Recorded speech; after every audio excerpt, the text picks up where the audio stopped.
about fucking trees and shade and Oh, yeah. grass and fucking agronomy and Paul Azinger and all kinds of bullshit. All right. Yeah, fuck the BMW. It's over. All right. All right, Great job. ladies and gentlemen. They need to bring fans back.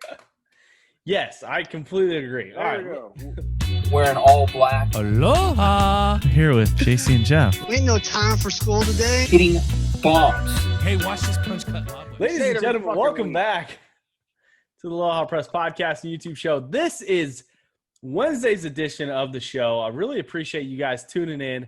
We are breaking these things up into a couple chunks, so I apologize. Jeff and I have not changed. We are not going to, okay? You get us in the same outfit 3 days a week now. Learn to love it, okay? Jeff's wearing a visor. I'm wearing some volleyball hat. It's fucking unreal. So sit back, enjoy, okay? Grab a bottle of bourbon, okay? Start drinking and start laughing, all right? You're going to have a good time.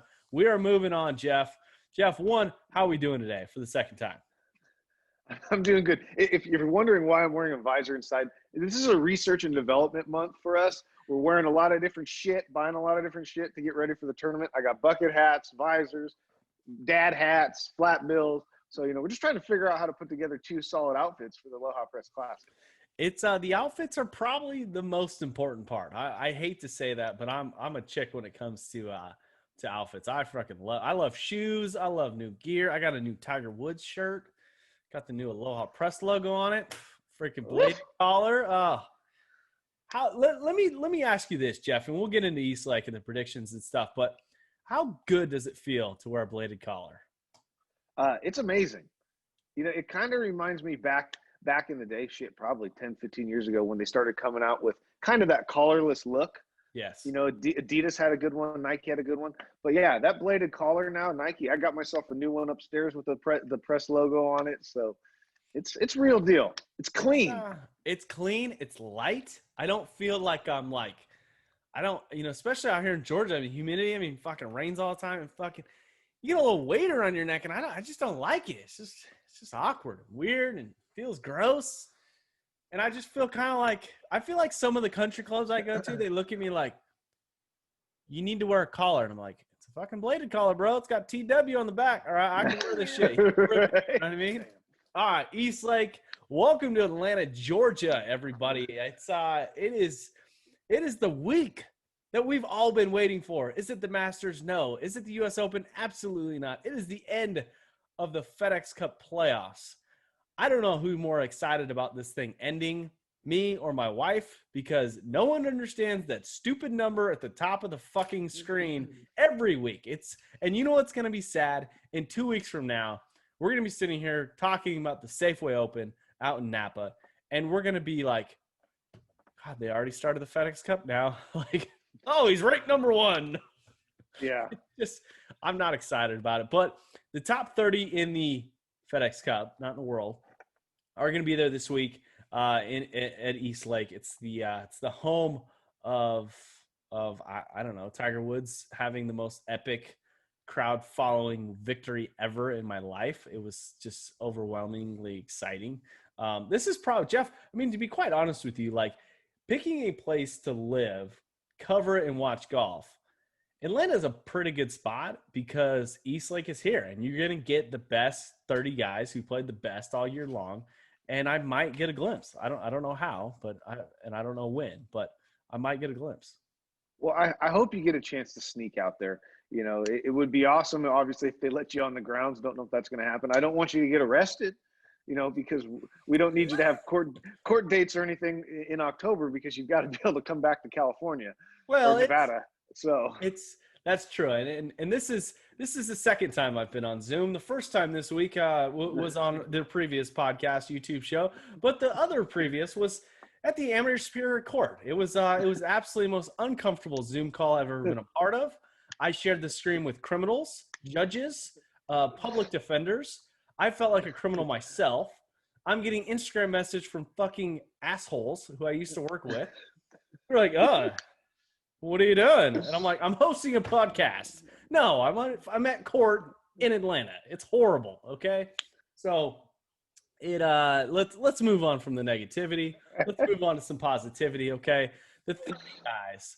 and barely sneaking in, Billy Horschel, Cameron Champ, some of these other turds who decided to play well this year in this weird fucked up schedule. Jeff, let's just recap real quick who you and I picked for the FedEx Cup to win it all. Who did you end up taking at Eastlake? So obviously, for the overall, I picked Bryson DeChambeau. Hasn't had the best 2 weeks to start the playoffs. He has not. He still comes in, top 10 though. He's going to start at -4, 6 back of DJ. Right? Do I think that's a mountain that's probably a little too tough to climb? I don't know. It's tough. DJ with any type of lead, if you're betting money, how do you pick against that?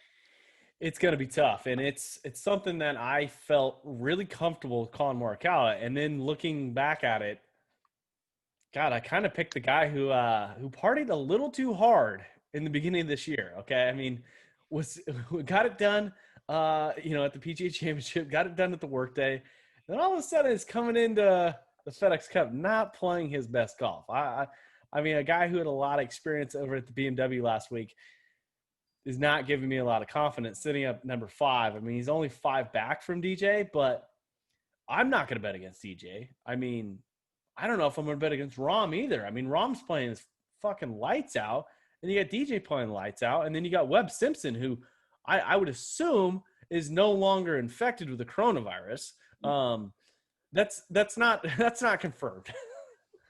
But I'm pretty sure a guy who skips last week at a no-cut event who's going to get guaranteed money is now, I mean, I think he's ranked 3rd or 4th, and he's going to be, 3 back. So it's going to be tough for our picks. I mean, it's going to be an uphill battle starting on Friday. This golf tournament, if everyone knows that this is not your typical end of the year event. It's definitely going to end on Monday. So if you guys tune in on Thursday, all you're going to be watching is our YouTube channel. So golf doesn't start till Friday.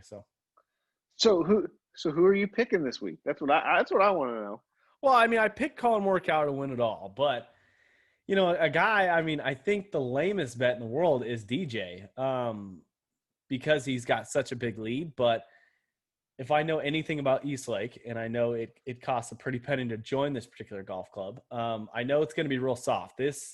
Atlanta has gotten hit hard, not with a hurricane, not with tornadoes, but with a shitload of rain. And if Eastlake is as soft as I think it's going to be, as soft as at least my home course is going to be, it's going to be, they're going to be throwing darts all day.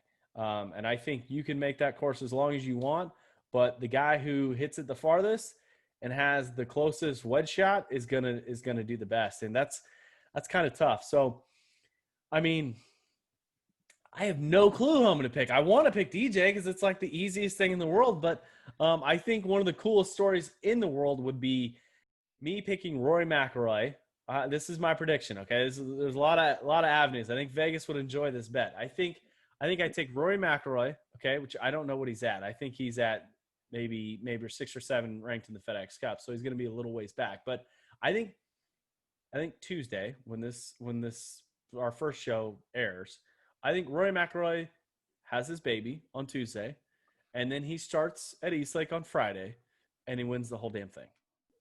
All right.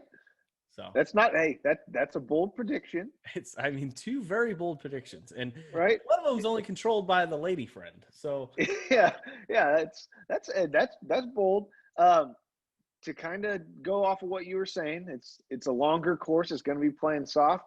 It kind of tends to lead into my pick and why I'm picking my guy. I saw that it's 7,400 yards, par 70. I mean, the par 4s are averaging about 450 yards out there. yes. So, in the spirit of the Aloha Press and going all in on yourself, I picked fucking Bryson to win the whole thing. The only way he's going to win the whole thing is if he wins this week and gets some help. That's true. I mean, so I'm going with the Bomber's Paradise. He's got to hit some bombs, and he's got to make some birdies and fight back. I mean, he's got 6 strokes to gain on DJ, which is probably not going to happen, but I'm going all in. It's going to be tough. And, it's something that it's doable. I mean, think about it. I mean, it's like you and I playing, at our typical municipal golf course. Let's give an example. Castle Oaks. Okay. You giving me 8-9 shots. I mean, at the start of the day, I mean, DJ can go out there and, spray it a little bit and not have probably the most focused first round. And I think this thing could be a lot closer than we think. I think there's a few lower numbers out there than we had last week at the BMW. Well, and the thing that gave me a little bit of hope is last year when Rory won, he started 5 back and he won by 4. So that's 9 strokes he made up.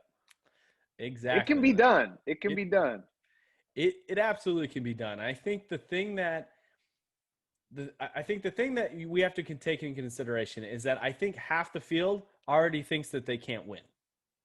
I think some of those guys at the bottom tier who are going to start 10 strokes back, I think they're going to look at the top of the field and realize that a couple guys who are ranked a little higher in the world, DJ ranked number 1, John Rahm ranked number 2, Roy ranked number 3, I believe, or Roy or JT, I can't remember. But I think they're going to look at themselves and go, I just don't have a chance, so I might as well just play kind of good golf and just have a nice walk in Atlanta and, take home a guaranteed check. So I think it's going to be easier than you think. Yeah, I think the guys in that bottom tier that are starting even par, 6, 7, 8, 9 back, they got to just battle each other because the amount of money that everybody's making, last place gets $400,000 in this tournament. Yes. I mean, every putt, every little thing's going to matter. And, hey, there might be guys that lay up quite a bit because it's not worth hitting the ball out of bounds. Obviously, you're not going to win the tournament. DJ's got 10 fucking strokes on you. Yes. To start. He's already better than you in the first place. But, and can you imagine if DJ went out and shot another 30 under on top of that and, beat everyone by, 25 shots? It could happen. And it's so soft out right now. I mean, if his iron game is on point, and that putter's still rolling, and him and his brother are doing their yin yang twin fucking dance on the green, I think he could easily walk away with it on Friday. And that's scary, dude. But can you imagine what golf's come to? We've been playing for a long time. We've been watching golf for a long time, but we started in other sports and big fans of football, basketball, and baseball. We don't watch those very much anymore. But the money that is in this game, the guy who wins for 4 days of golf is going to make $15 million. Well, and my question is this, you don't win this week, but you won last week. How shitty is John Rahm going to feel? 1.7 or 15 mil.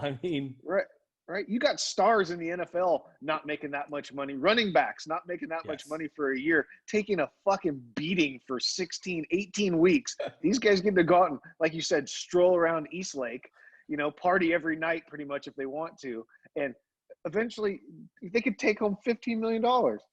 And it's no big deal. And that's just the money that is actually out there. Those guys are actually getting another guaranteed check that is not public. So it's incredible. If I'm looking in the future and my son goes, Dad, I want to be a running back. No, you don't. You want to be a bomber. Okay. We're going to work on your core and you're going to hit it a long way. So, okay, son. Dude, you're right. There's no reason not to make your kid a golfer. You've got to. What's the worst injury that has happened this year? Brooks Koepka tearing up his knee after winning $33 million? Done. He can still play golf the rest of his life. Tiger Woods, he was battling with the Navy SEALs. Okay, son, just don't do that. Okay, and just play golf, and you'll be fine. You're gonna look like I don't know, VJ Scene, Phil Mickelson. I don't know who's that old guy that doesn't wear a glove. One of my boys. I freaking love his swing. He swings like your brother. Freddie Couples. Yeah, Freddie Couples. That guy, he's got a little bad back. But he's got 9 wives. He's doing air conditioning commercials. It's the life, right? All right. Hey, real quick. Yes. What about Phil? What do you mean about Phil? Do you want? Are we touching on the PGA Champions Tour event again? No, we don't even have to talk about it. But here's the thing: we fucking bashed him. We were going to take him off the podcast, and then he goes out and fucking wins wire to wire Champions event. But I got to give him a little shout out. At least he fucking got the W. Well, he got the W riding in a fucking cart. Okay, we've played in some golf tournaments ourselves. We've had some tough walks. I mean, Poppy Hills is not the easiest walk in the world, but we still made it. Okay, we didn't take the cart. Okay, that's the only disappointing. Like, he doesn't have to carry the bag. I don't know. I mean, I'll give him a shout out. He won. I think he shot like 22 under. It was absolutely crazy. You got Tiger Woods telling the media that Phil Mickelson will not ever lose on the PGA Champions because he hits it so far. So I don't know. I don't know if we leave him on the podcast or not. I haven't decided yet. I actually forgot to work on it. I was just gonna purely cut him out. I mean, well, I think we wait till the U.S. Open, see what happens. okay. You know, give him a shot. If he fucking plays well and is respectable, he can stay. If he fucking just tanks and doesn't make the cut, he's got to go. I think that's a plan. I think that's fair. I think that's a fair evaluation of the Aloha Press intro song. So Phil, you're safe, buddy. Okay, you're safe. Okay, rest up for the Safeway Open. All right, because I know you're playing in that. It's like one of your highlight events. Jeff, let's touch on FedEx Cup this year. I mean, have you enjoyed the experience so far leading into East Lake? Nowhere near as much as I think I would have had there been fans. Obviously, I say that all the time. It's nice to have golf. It's nice to have it on. Like I said, I don't watch anything else, besides maybe the cooking channel, Food Network. Yeah. So it's nice to have it. It's just still different. I'm not used to it. We'll say that. It's definitely different, and I think it's been refreshing. I think the FedEx Cup is getting a little bit. I feel like it has a little bit more weight when it comes to the pressure, and I think if they can continue to bring it to really cool golf courses like the BMW and make it super challenging for these guys, I think it'll kind of elevate that status. I wanted your thoughts on this abbreviated season. Okay, when the PGA Tour season started, the Pro Golf Tour, whatever, was trying to recruit players from the PGA Tour to really kind of establish this tour that was only going to have 12 events. We've had a limited amount of events, and we've had these giant fields filled with some of the best players in the world. Do you think that's a direction the PGA Tour might want to go? Hey, it can't hurt, because it's nice being able to watch week in and week out and have the top players there. I don't want to watch a tournament where your boy Terrell Hatton is like the big name, right? It's tough to watch those type of tournaments. It really is. So, and we have our take on this other tour if it ever got created in the PGA Tour. But sometimes less is more. Take a week off here and there and fucking give us better fields. I'm all for it. I think it's been an interesting event that fucking I can't talk apparently. Because you need to drink some more of that bourbon. I know. We're gonna break it up in the next video. Okay, stay tuned. Right. If you guys enjoy these shorter videos, stay tuned. We're gonna release another video here on either Friday or Saturday when the event begins. So wrapping up our East Lake takes.